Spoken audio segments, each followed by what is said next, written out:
Hi everyone, welcome to Jesus, the Gospel of Love. We're looking at the mystic Christ and the mystic teachings of the Christ mind and going into the deep experience of letting go of all judgments, grievances, all opinions, coming to a pristine state of stillness and love without judgment or all things equally acceptable.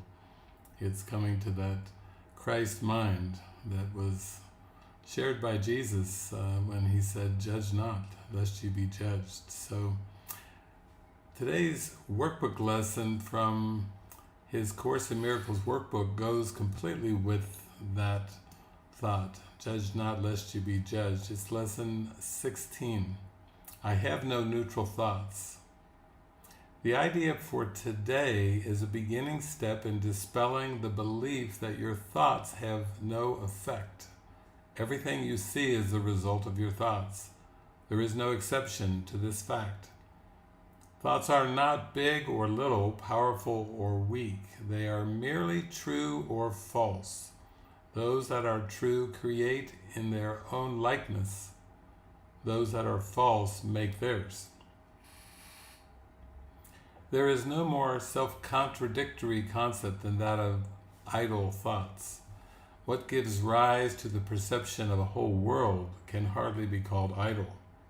Every thought you have contributes to truth or to illusion. Either it extends the truth or it multiplies illusions. You can indeed multiply nothing, but you will not extend it by doing so.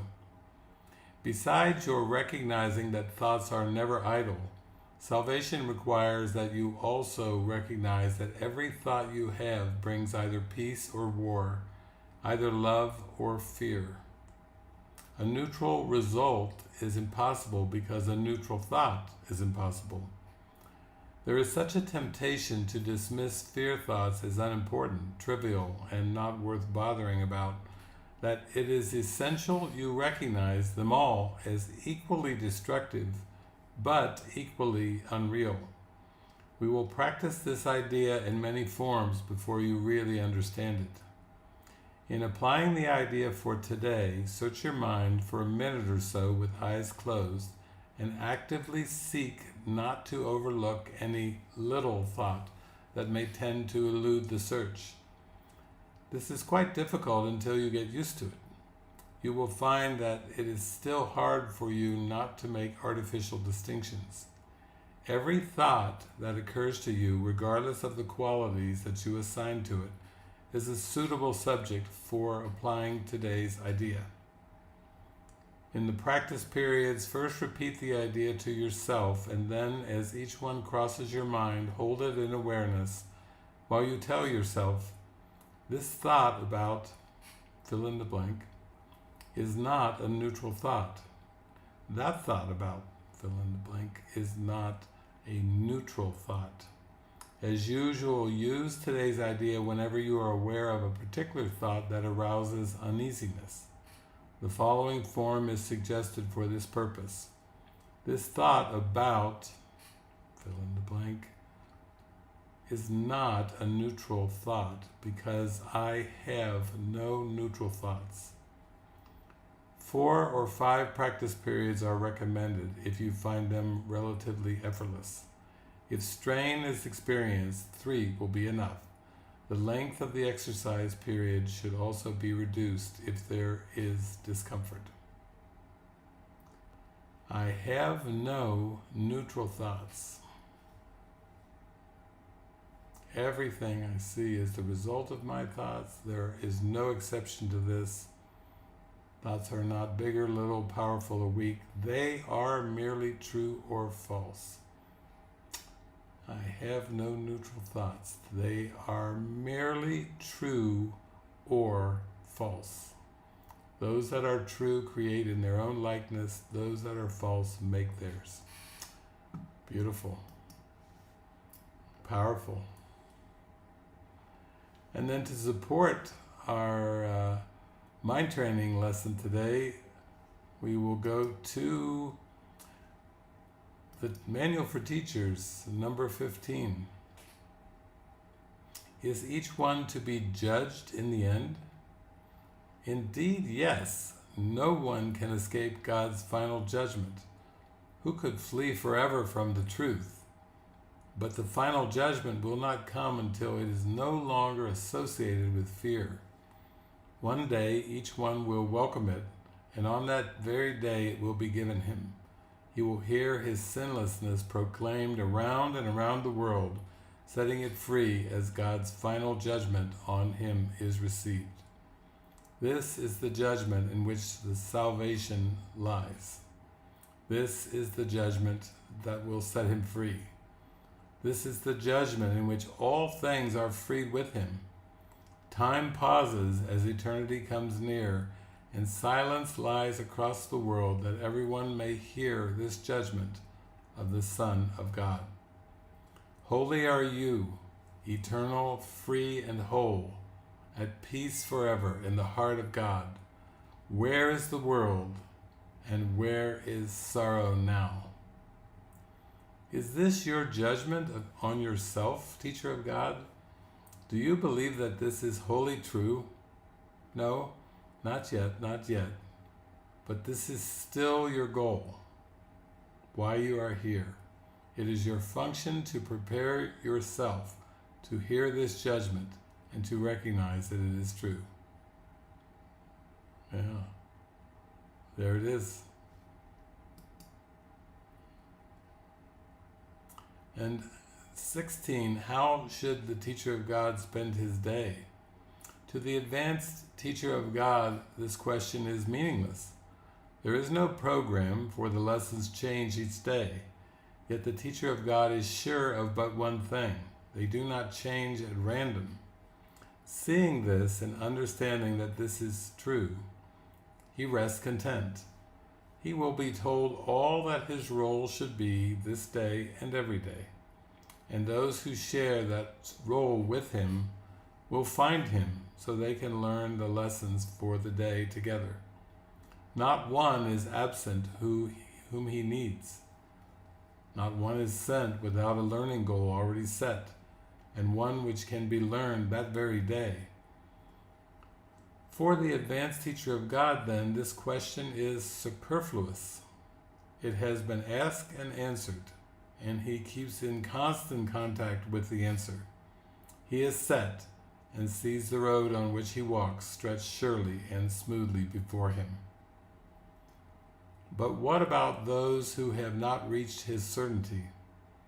They are not ready, not yet ready for such lack of structuring on their own part.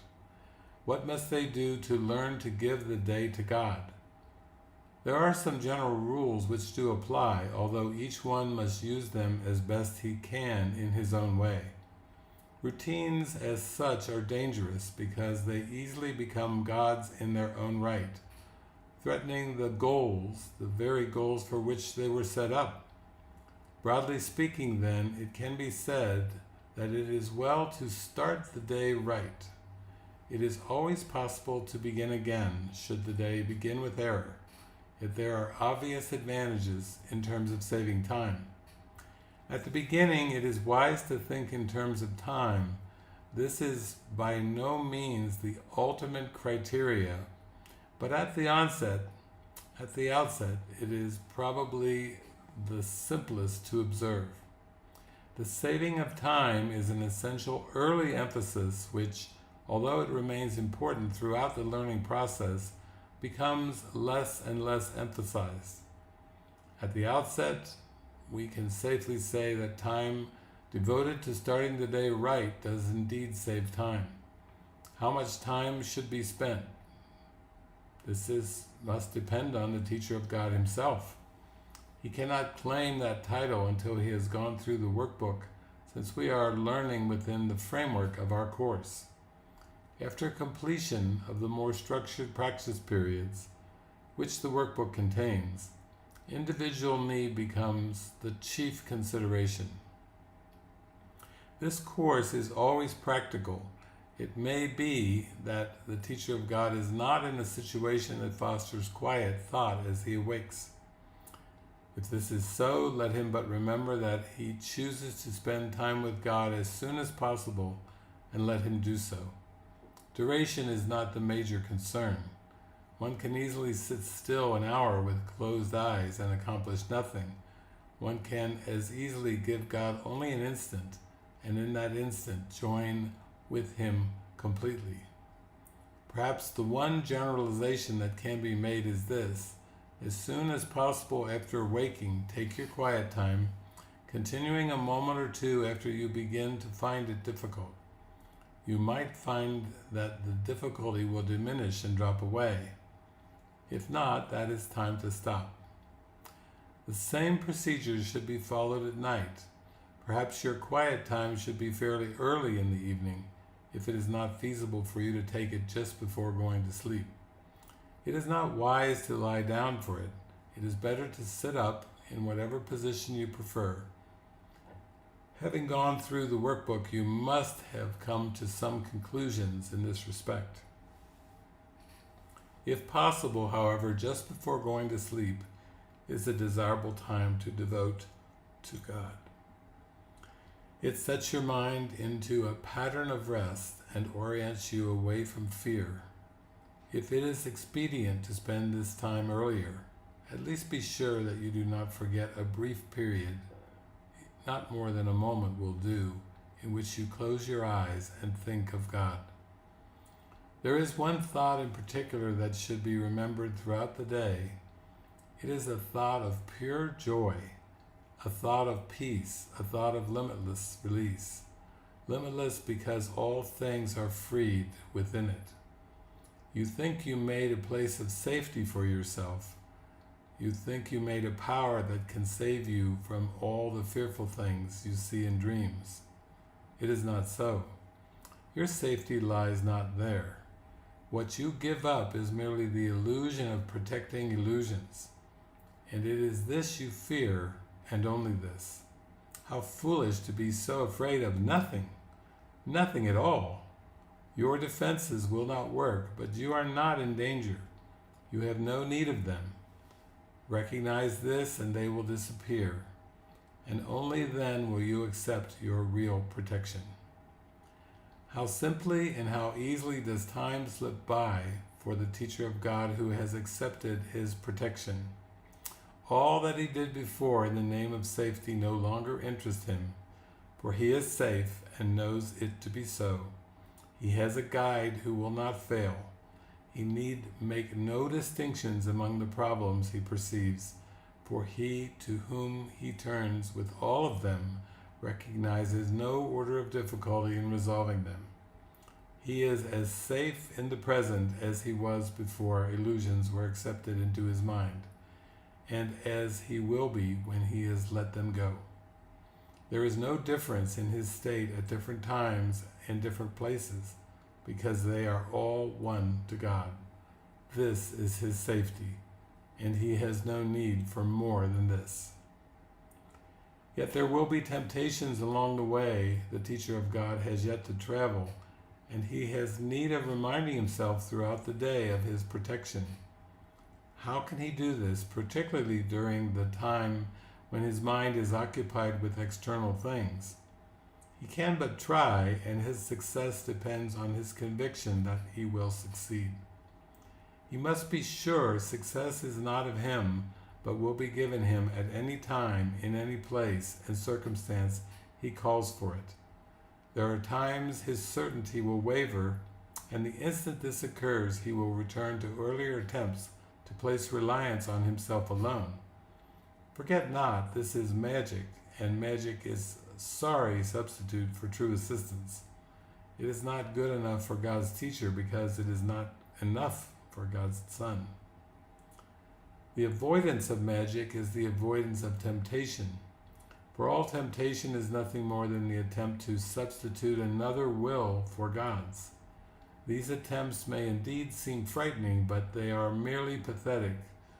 They can have no effects, neither good nor bad, neither rewarding nor demanding sacrifice, healing or destructive, quieting nor fearful.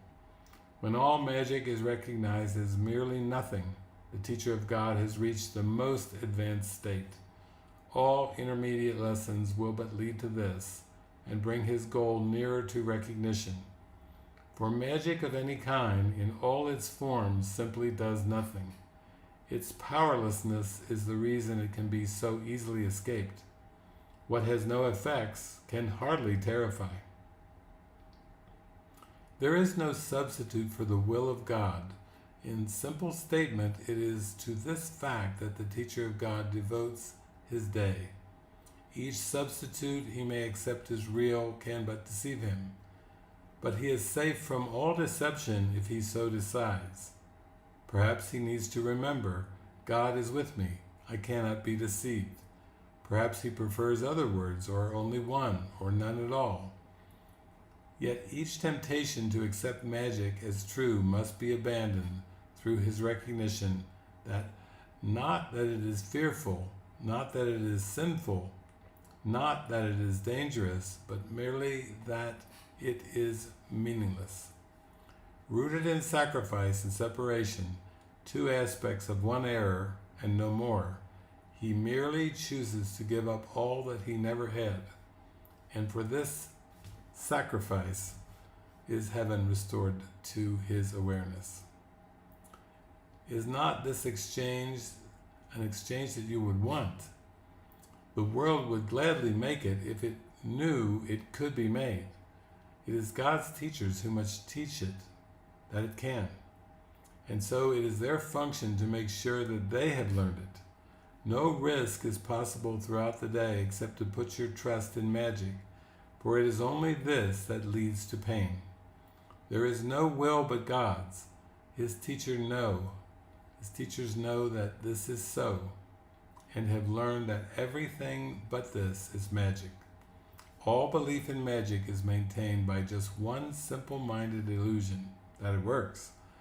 All through their training, every day and every hour, and even every minute and second, must God's teachers learn to recognize the forms of magic and perceive their meaninglessness. Fear is withdrawn from them, and so they go. And thus the gate of heaven is reopened, and its light can shine again on an untroubled mind. Beautiful. I have no neutral thoughts. They are merely true or false. Those that are true create their own likeness. Those that are false make theirs. Okay, we go forth. Shine your light, shine your love.